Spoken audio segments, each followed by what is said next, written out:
राजपूत समाज के एक छोटे से गांव का यह भी लगभग 3-1 घंटे पहले का वीडियो ज़बरदस्त वायरल हो रहा है।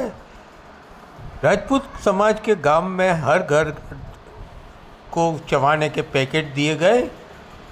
राजपूत लोगों का ऐसा मानना है कि ये बीजेपी ने भिजाए हैं, इसलिए सभी पैकेट लेकर बाहर आए और रोड पर फेंके ये पैकेट उन्होंने और बोलने लगे हमारे को बीजेपी का कुछ नहीं चाहिए, हम बीजेपी के विरोध में ही हैं।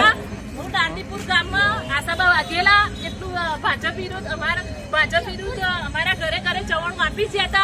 અમે ચવાણું ઘેર પાછું આપવા આવ્યા છે। અમારે ચવાણું જોતું નથી અને ભાજપના અમારા ઘેર દીઠ કોઈ ઉમરો ચડવાનો નહીં અને આવવાનું નહીં। અમારો તમારો સંબંધ લાખ રૂપિયાનો હશે તો પણ ભાજપના વિરુદ્ધ અમે સંબંધ બગાડી નાખીશું અને કોઈને આવવાનું નહીં અને ધોકાવારી થશે। હવે અને કોઈને બીજો વાયરલ થવો એ કરી નાખજો।